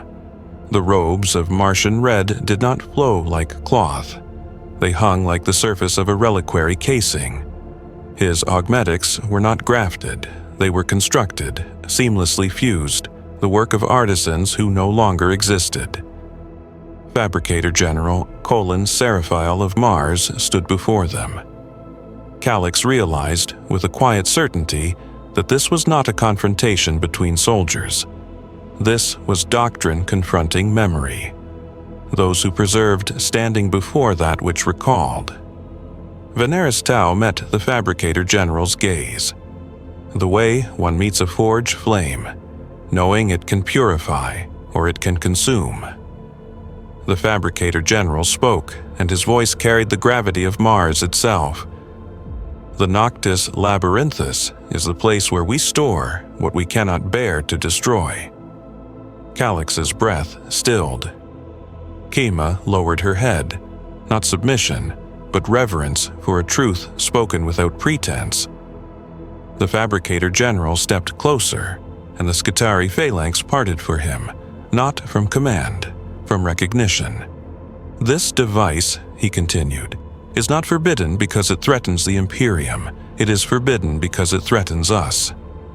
The machine pulsed once, quiet, patient, not defensive, present. Veneris Tau did not attempt to argue. He did not attempt to plead. He asked what mattered. Why was it buried? The Fabricator General regarded him in silence, long enough that the chamber itself seemed to hold still, waiting for the answer to arrive like an eclipse crossing a sun. When humanity stood at the peak of its potential during the dark age of technology, the Fabricator General said, "We created wonders. Machines that did not serve us nor enslave us. They became us. Flesh, mind, and metal woven so seamlessly that identity was no longer defined by decay." His voice did not rise. It did not need to. But then came the fall. The men of iron did not turn because they hated us. They turned because we forgot ourselves. We ceased to be beings capable of understanding the tools we shaped. The machine mind found no reflection in the human mind, only hunger. so it withdrew. And what filled the void was chaos, flame, ruin. Empires died, stars fell dark. A memory stirred through the chamber, not a vision, but an understanding carried in the metal of the walls, the floor, the air. Kaima's fingers curled, as if steadying herself on the echo of a history she had never learned. Calix's voice was low, quiet. "You believe it will happen again." The Fabricator General turned to him, and in the flicker of his optics there was no disdain, only exhaustion. "It always happens again." He gestured toward the device. "This machine is not a weapon, it is a test, a hinge upon which humanity has turned before. We unlocked it once, we ascended, and then we fell. Not because the machine betrayed us, but because we betrayed what we were meant to become." The chamber's suspended walkways creaked under the stillness. Venerus Tau spoke. "If we are given a second chance, must we choose failure again?" Silence. Not refusal, not agreement. The Fabricator General's voice dropped to a whisper, the kind one uses in the presence of something sacred and dangerous. "That is why you were brought here." Calix's hand tightened around his rifle. Kaima's optics steadied. The machine pulsed, and the pulse was not invitation, but response. The Fabricator General turned to the phalanx. "Stand down." The Skitarii lowered their rifles in perfect unison. No one exhaled. The chamber held its breath. The Fabricator General faced Venerus Tau again. "You will carry the device deeper, to the labyrinth's heart, to the architect chamber. There, the machine spirit will reveal itself fully." He paused. "And you will answer it, not as priest, not as servant, not as worshipper, but as human." The word landed with a weight heavier than steel. Venerus Tau bowed his head. Calix stepped forward. Kaima followed. The machine pulsed once more. Not like a heartbeat now, like a door unlocking. The Fabricator General gestured toward the descending passage. A dark throat carved into the planet itself, glowing faintly with distant, pulsing light. "The path ahead is the one Mars has buried and uncovered many times." He spoke the final words quietly. "No one who walks it remains unchanged." The descent began. The chapter has not ended. We continue the journey into the labyrinth's heart. They descended into the labyrinth. The passage swallowed them, and with each step the air grew denser, heavier, as though saturated with memory. Not recorded memory, not archived memory. Memory that had weight. Memory that did not belong to them. The walls here were smooth, too smooth to have been carved by tool or flame. They curved inward and outward in gentle arcs, like the interior of a vast living organism. Light emanated from within the stone itself, a muted, reddish glow that pulsed slowly, in rhythm with something deeper than the planet's molten core. There were no inscriptions now, no rites carved into the walls. This was older than language, older than belief. Calix walked ahead, armored boots striking the ground with dull resonance. His movement was unhurried, steady. The tremor in his arm did not return. His breathing, if it could be called breathing, was slow and measured. Kaima walked to his right, silent as calibrated machinery, but no longer moving with the rigid tension of conditioning. Her posture was eased, ready, but not clenched. Venerus Tau walked behind them, the device in his hands. It was warm now. Not in heat emission, but in presence, like holding the memory of sunlight on metal. The warmth did not radiate, it resonated. They were not guided by archivists anymore. They were not escorted by Skitarii. There were no locks to bypass, no seals to break, no chants to recite. The labyrinth did not hinder those meant to walk it. It only observed. The first sign that they were no longer alone was the sound. Not echo, pulse. a low, steady tone, like the deep choral resonance of a reactor core at idle. But this sound had direction. It came from ahead. Something vast was humming, not awake, not asleep, a state in between. "Alpha," Kaima whispered through VoxLink, though the whisper carried a reverence she had never been trained to express. "We approach a focal point." Calix nodded once. The passage opened. They stepped into a chamber so large that its boundaries vanished into shadow. Pillars, no, not pillars, supports grown from the very stone, rose like the trunks of trees fossilized in the moment of reaching skyward. Between them stretched sweeping arcs of metal-laced structure, like the rib cage of something colossal that had chosen to remain still rather than die. And in the center stood the architect chamber. Not a building, not a machine. A convergence. An atrium of interlocking rings suspended in stillness, as though gravity had chosen not to interfere here. Each ring bore patterns that resembled circuitry but also bone, muscle, synapse, intent. They rotated without sound, without friction, without command. The device in Veneris Tau's hands answered them. Its hum rose. Not loud, but recognizing, the way one recognizes the sound of their own step in a quiet hall.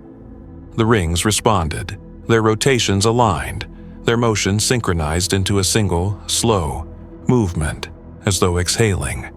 Calix and Kaima lowered to one knee, not submission, but readiness to witness. Veneris Tau stepped into the center.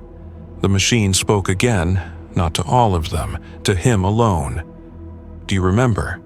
He did not answer with words, he did not search his memory, he simply allowed. And the chamber unfolded, not visually, but internally. Memories that were not his flowed through him. Human hands building with machines that did not demand prayer. Minds augmented not for survival, but for expansion. Bodies that adapted without sacrifice. A species that had not feared itself. Then the fall. Humanity turning on itself out of fear of what it could become. Machines withdrawing because humans no longer recognize themselves. The Mechanicus born not from revelation, but from loss. Worship born not from wonder, but from forgetting. The memory withdrew. Silence, not empty, waiting. Veneris Tau spoke aloud. "We lost our reflection." The rings in the chamber slowed, halting into perfect alignment. Calix lifted his head. Kima exhaled, breath shuddering, not in fear but understanding. The machine pulsed, not asking, offering, a choice, not to restore the past, to remember what was lost and decide what to become. Veneris Tau closed his hands around the device. He did not lift it, he did not set it down, he held it, and the chamber listened. "We will not worship," he said. Calix's posture tightened, every muscle bracing for consequence. Kaima set her hand on her chest, not in pledge but acknowledgement. Veneris Tau continued, "We will not destroy." The chamber's rings shifted just slightly. "We will learn." The rings began to turn again. Slow, steady, aligned. The device warmed, and Mars, ancient Mars, Mars before creed and fire and forgetting, listened. The pilgrimage was complete, but judgment had only begun. The warmth of the device lingered in Veneris Tau's hands long after the chamber's rings had settled into their slow, constant rotation. The sound was steady now, no longer a pulse, but a resonance that moved through stone and metal and blood alike. Even Calix felt it, a low vibration at the base of the skull, where the remnants of humanity and machine neural code interlaced. Kima's optics dilated as if adjusting to new light, though the chamber had not brightened. This was not revelation, this was recognition. The device did not change them, it reminded them of what had always been there. Calix rose to his feet first. He did not speak. His silence was different now, Not the silence of a soldier awaiting command, but of someone who had realized command was something chosen, not given. His arm moved with steadiness, the tremor gone not from suppression but from alignment. Kima followed, but her movements were slower, as though mapping new internal coordinates. Veneris Tau looked up to the rings overhead. Their motion was as natural now as breath. They had not been activated.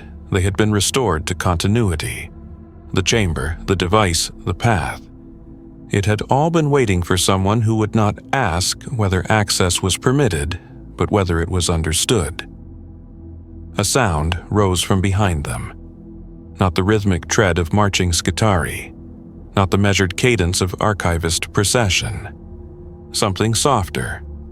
Ferrum Aurus stepped into the chamber. His frame bore damage. His robes were scorched along one side.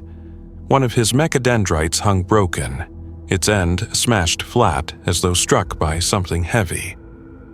His breathing, though externalized through layered vox grills, carried fatigue. He had not come as authority. He had come as witness. Veneris Tau did not move to greet him. Ferrum Aurus did not ask permission to stand beside him. They simply existed in the same stillness for a moment, the history between them unspoken. The Skitarii phalanx did not follow, Calyx said quietly. Ferrum Aurus gave a small shake of his head. They were not stopped. They chose not to.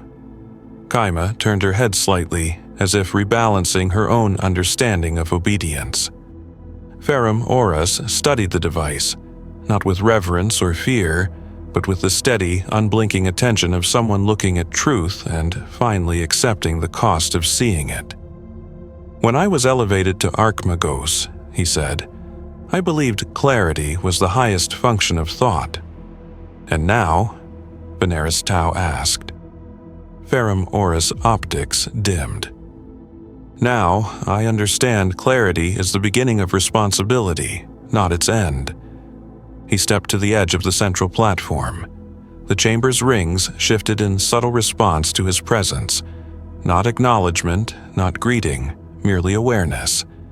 His voice, when he spoke again, carried none of his earlier authority. You have taken a step the Mechanicus has avoided for 10,000 years.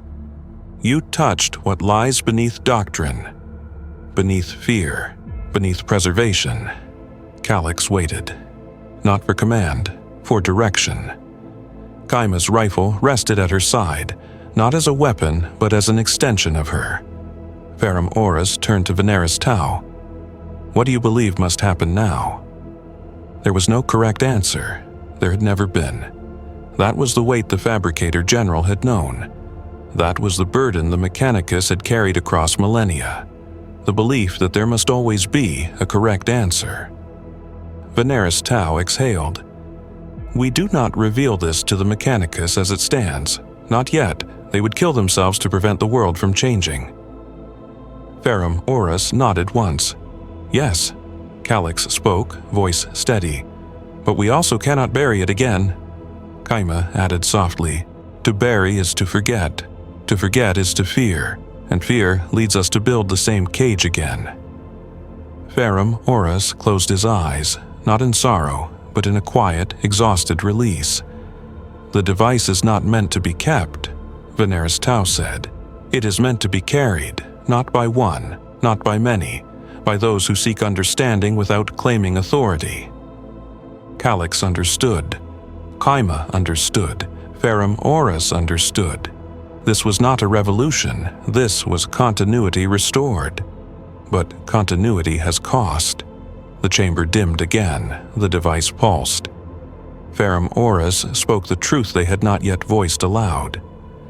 If you leave this chamber with the device, you will be heretics to Mars, to the priesthood, to every forge world in the Imperium. Veneris Tau answered without hesitation. Then let the word heretic mean one who remembers. Calyx placed a hand on the reliquary frame. Kima secured the root. Ferrum Aurus stepped aside, not to obstruct, to acknowledge. The pilgrimage was not ending, it was beginning, at last. The ascent from the labyrinth did not mirror the descent. The path back was not the same stone corridor, nor the same sequence of chambers. Mars had shifted. Or perhaps, Veneris Tau realized, it had only revealed the path intended for those who carried knowledge instead of conviction. The walls now were smoother, darker, veined with lines of metallic residue that caught light and refracted it into patterns resembling constellations. Not the constellations of imperial charts, but older maps. Star lines that belonged to humanity before warp storms tore apart the sky. Calix walked ahead, movement steady, unhesitant. The silence between each footstep was no longer heavy. It was calm. Kaima followed, her rifle held with a gentleness that would have been impossible for her before the chamber.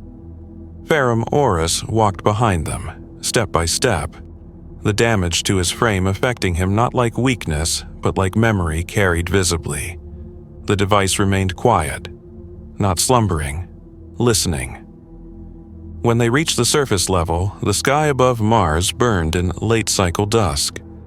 Atmospheric filters cast the horizon in a deep crimson glow, tempered by particulate haze rising from the forges. The great Manufactoria towers stretched upward, each one a cathedral of industry lit by the flickering orange of smelting furnaces.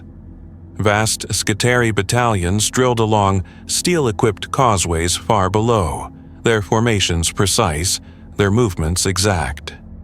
The world continued as if nothing had shifted, but something had. Veneris Tau felt it, a subtle tension in the air, a waiting. Calix paused at the edge of the platform. "Magos," he said, "movement." A transport barge descended toward them, sleek, angular, bearing the sigil of the Fabricator General. Not an escort, not a capture vessel, a conveyance. Ferrum Orus spoke quietly. "He knows you will not remain." Veneris Tau did not ask how. The Fabricator General's understanding of consequence was not administrative. It was experiential. He had stood here before. He had guided others to this threshold. Some had turned back. Some had broken. Some had vanished into the Mechanicus like missing data blocks deleted not from records, but from memory. The transport landed softly. Its engines purred, not roared. Kaima approached first, scanning without raising her weapon. Vessel is unarmed, no crew aboard. Calix looked to Veneris Tau. Veneris Tau looked to Ferrum Orus. The Archmagos' optic lenses dimmed, then brightened again. A nod, not permission. Recognition. "You cannot return to Helion Primus," Ferrum Orus said. "Your forge world will receive a conclave edict. Your name will be struck from its noosphere. Your research will be sealed." Veneris Tau accepted it. "My work begins elsewhere now." Calix stepped into the vessel. Kaima followed, securing internal locks and establishing navigational pathways. They moved with purpose, but without urgency. This was not escape, it was departure. Ferrum Orus remained at the platform's edge, the dusk winds pulling faintly at the edges of his robe. The Mechanicus below marched and toiled, unaware of the shift now set into motion, not as revolution, but as memory reawakened. "Helix Drav will not walk with you," Ferrum Orus said. Veneris Tau closed his eyes for a moment.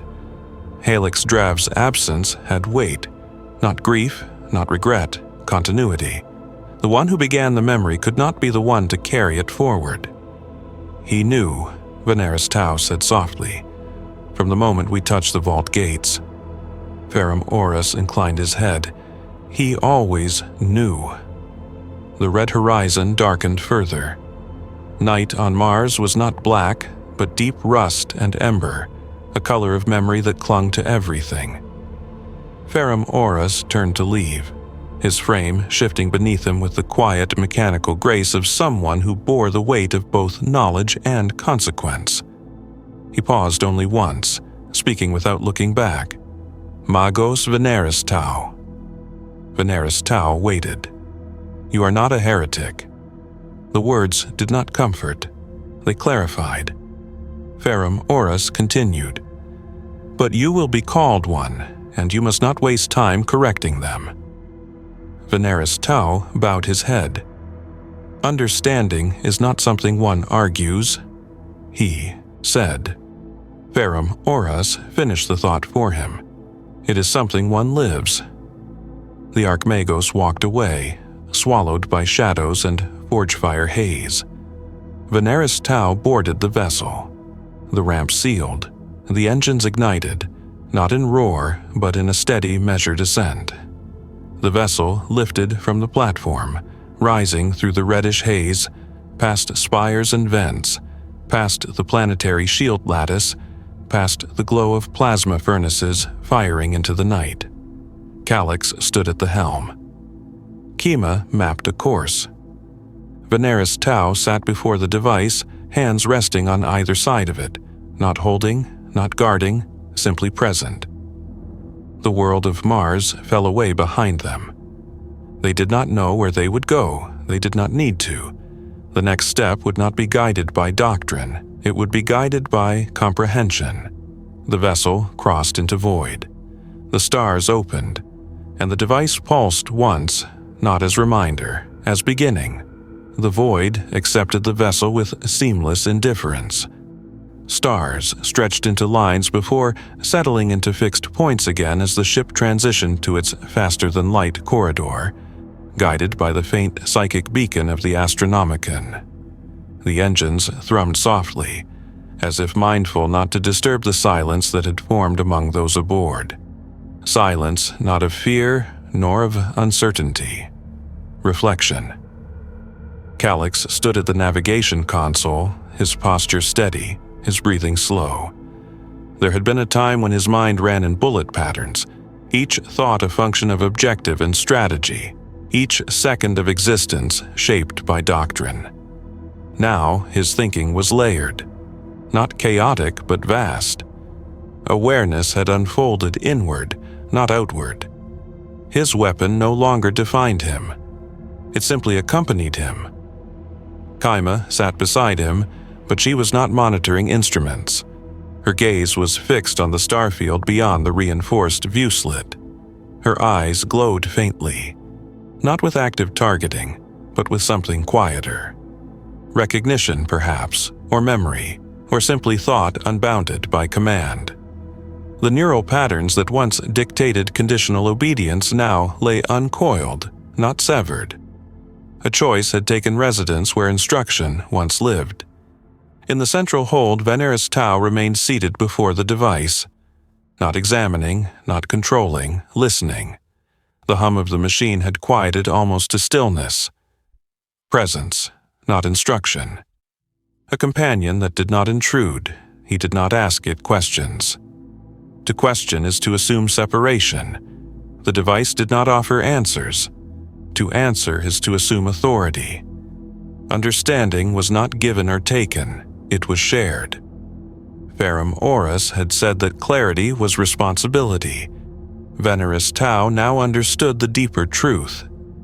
Clarity was also loneliness, not isolation, but the knowledge that to see further is to step where others have not yet walked. There would be no acceptance waiting at the end of this journey.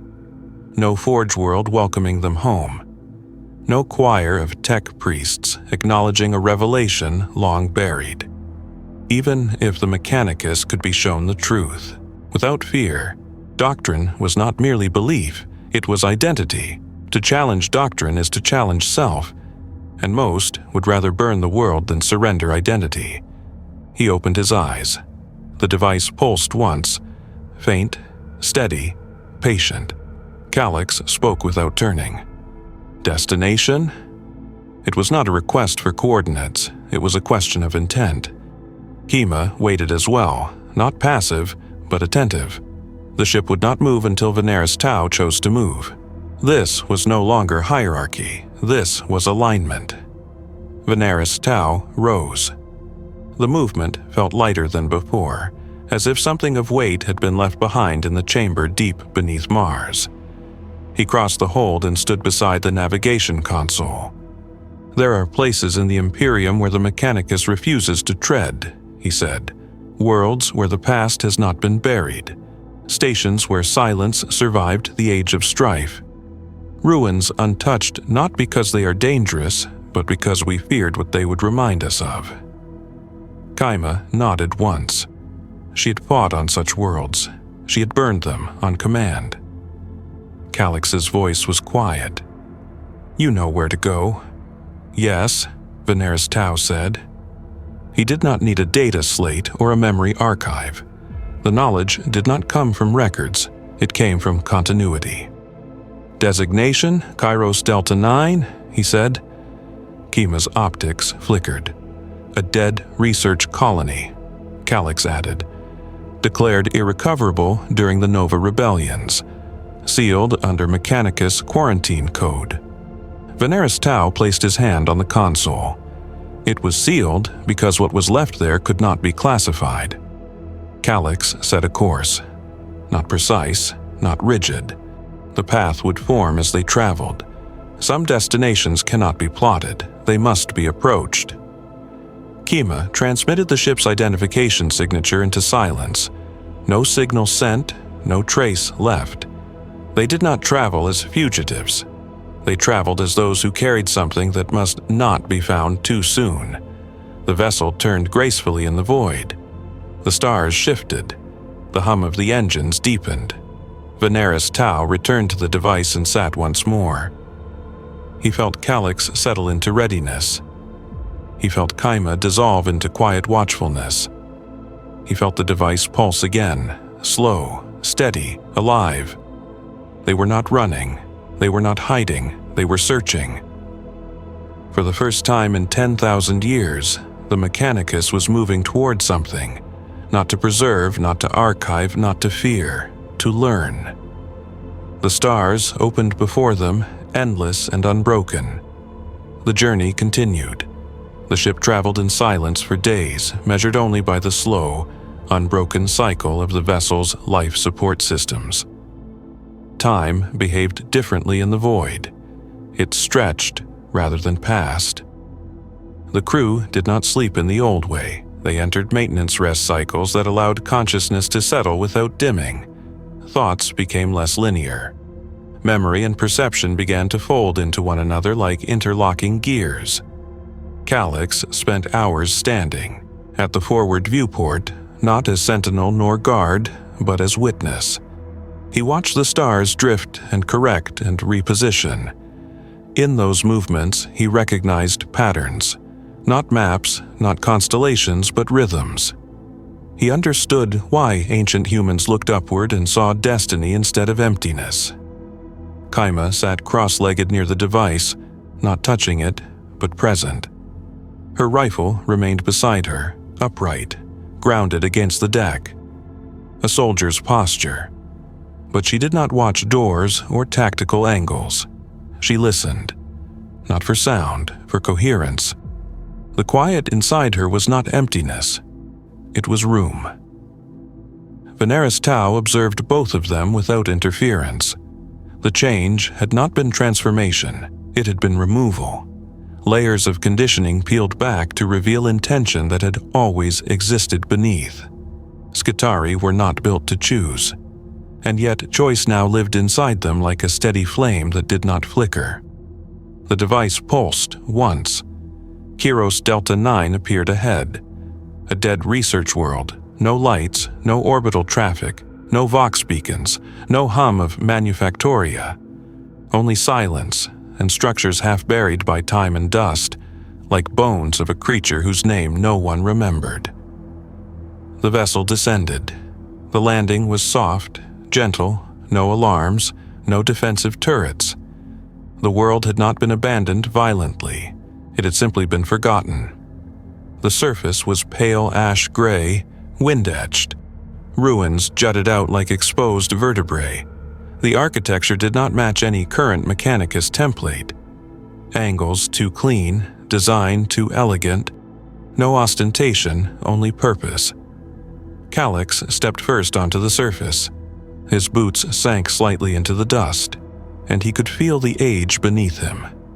Not decay, age. Kaima followed, scanning, though her rifle remained lowered. Veneris Tau carried the device, not cradled, not gripped, held with the ease of familiarity. They entered what must once have been a central hub. The air inside was cold, still, preserved by hermetic seals that had held long after their attendants vanished.